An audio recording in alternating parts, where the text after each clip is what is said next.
How to delete your account on Netflix. Hey everybody, welcome back to our channel. I am Bimal from AppGuide. In today's video, I'll show you how you can actually delete your account from Netflix. So you want to make sure to watch this video till the end. Now, in order to delete your Netflix account, what you have to do is go ahead and then launch the Netflix app. Once you launch the Netflix application, log into your specific account. So what I'll do is, after I log into my profile, tap on the profile icon from the top right hand corner of the screen, and as you do so, here you'll find this option that says account. So just tap on it.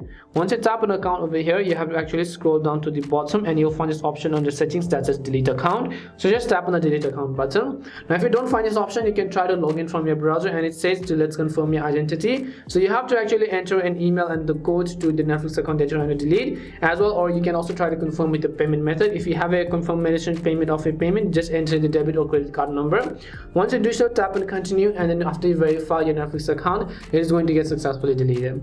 That's all it takes to delete your account on Netflix. We hope the video was really helpful, and if it did help you, make sure to leave a like and subscribe to our channel. And if you've got any more questions, queries, or doubts, make sure to also leave them down. Thank you very much for watching till the end of this tutorial, and see you soon in our next video.